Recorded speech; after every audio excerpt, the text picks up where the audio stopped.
Good morning, children of Standard 9th. Welcome to the third video. We'll be continuing with my childhood. And now it's time for the exercises. You see over here, value points I have mentioned. You have to write proper sentences by yourself. Question number 1 is, where was Abdul Kalam's house? Abdul Kalam's house was in the Mosque Street, Rameshwaram. It was a high house built of bricks and limestones. Question number 2. What do you think Dinamani is the name of? Give a reason for your answer. Dinamani is the name of newspaper. And why do I think it's a newspaper? Because Kalam used to read articles on World War in it. So that must be a newspaper. Who were Abdul Kalam's school friends? Why did they later become? Well, Abdul Kalam's school friend was Ramananda Sastri, Arvindan and Shiva Prakasan. Ramananda Sastri became the head priest, while Arvindan became a caterer, a transport for pilgrims, and Shiva Prakasan became a catering contractor. Now the next question. How did Abdul Kalam earn his first wage? Wage means salary. When you are paid a fixed amount for your work, that is called wage. So he earned his first salary by distributing newspaper for his cousin Samsuddin. And why did he need to distribute newspaper?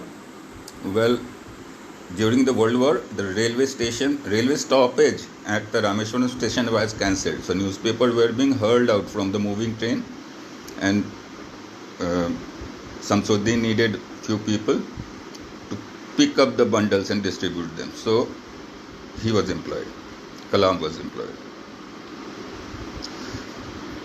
How did he earn money? Did he earn money before that? Yes, he did earn money by selling tamarinds to the grocer, to the provision store, because the prices of tamarind had risen during the World War. So these are the short questions in the first part. Now in a short paragraph, 30 to 40 words, you have to answer these questions. How does the author describe his father, his mother, himself? Well, his father, he gives this detail. His father's name was Jainul Abedin. He was a man of inborn wisdom. He was a kind-hearted man. He was an austere person. He was an honest and self-disciplined person. These are the qualities of his father. He has mentioned one thing I have missed writing here. His father was a very handsome man. He has also described his father as a very handsome man. These were the basic qualities that he has mentioned about his father. And we have seen he was a very wise man. The way when Abdul Kalam wanted to leave the house to pursue higher studies, the mother was hesitant, but he knew every child has to grow up and find their own world.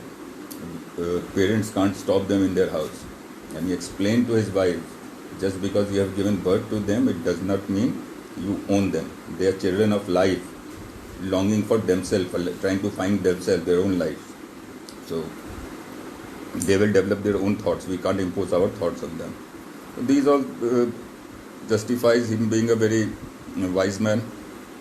The mother's name was Asiya Amma. She was an ideal helpmate of his father, because like father was kind and generous, she was also kind and generous. She feeded more outsiders compared to the family members. She believed in goodness. That was the biggest strength, what he inherited, APJ Abdul Kalam. So these are the things about the mother. Her mother also told him stories from Ramayana and the life of Prophet at bedtime. So that is another good quality that she gave to her child. Now he talks about himself. He doesn't talk much about himself, but he says he is an ordinary looking boy, and he inherited almost all good quality of his parents. That's two things he says. What characteristics does he say he inherited from his parents? So discipline, kindness and self-discipline from his father, and believing in goodness from the mother. That was the thing. You see, the father we mentioned, honest and self-discipline. This he inherited from his father, and believe in goodness. This belief in goodness he inherited from his mother. Now we come to the long answer questions. Social groups. Now various social groups, and let me read out the sentence that Kalam had written.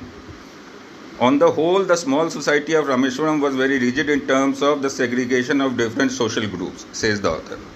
Right? Segregation of social groups to separate it from each other. Different society people living differently, not intermixed. Right? There is a metro culture where people of different societies mix and stay together. Right? You will find people of all communities everywhere. But there is villages, they are more segregated. Generally, people of one community live at one place and the other community live at other place. So that is segregation society. Rameshwaram too was socially very segregated. So the first question is, which social group does he mention? Well, particularly Brahmins and Muslims. Most often we have seen with the social groups he mentions is Brahmins and Muslims. They stayed separately. He stayed in most streets while they stayed elsewhere. They didn't visit each other's house, right? The lady was not ready to offer him food in her house, her pious kitchen. She thought her kitchen would be ruined. So that was this segregation, the mindset. Otherwise, people were friendly. They interacted with each other socially, but staying or cultural intermixing, they never did. So mostly Brahmins and Muslims. And yes, of course, they could be recognized by their clothes.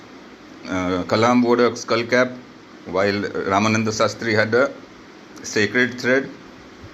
Kalam, you must have seen him dressed in mostly lungi, while the Brahmins were dressed in dhoti. So these they dress differently, and they remain segregated in separate localities. They don't. It's not that it's a Brahmin's house and a Muslim's house, and Brahmin's house, not that way. Brahmins only Brahmins over there, and Muslims only Muslims over there. That sort of society it was. Were they aware only of their differences, or did they also naturally share friendship and experiences? Yes, two examples Kalam has given where they shared. Rama Sita Kalyanam, Muslims participated in that. And then Kalam's house, he was told stories from Ramayana. So that shows they participated in each other's culture. It's not that they did not.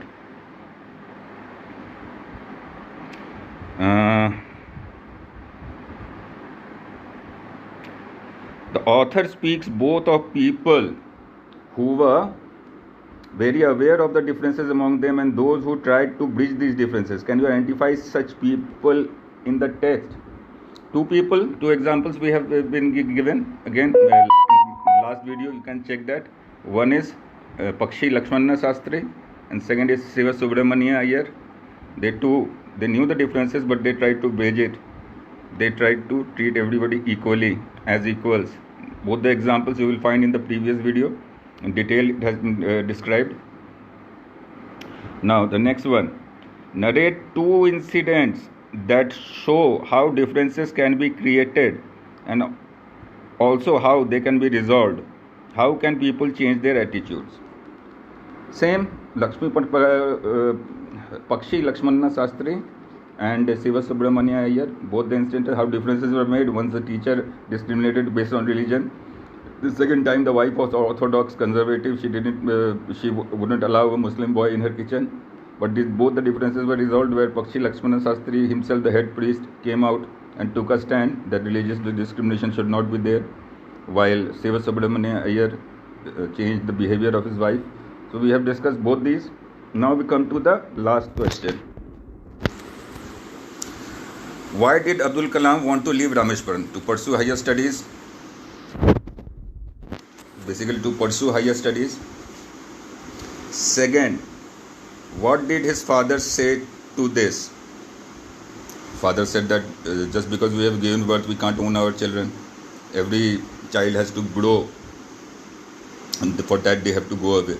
We can't stop them. And the third, why do you think his words mean? What do you think his words mean? Why do you think he spoke those words? His words meant practicality, that every child has to grow up and leave the house to make a future of himself, a name for himself. So there is nothing absurd about it. And second, he spoke these words to console the belated mother who was very sad. So likewise, the chapter is over now, children. See you in your class. Bye.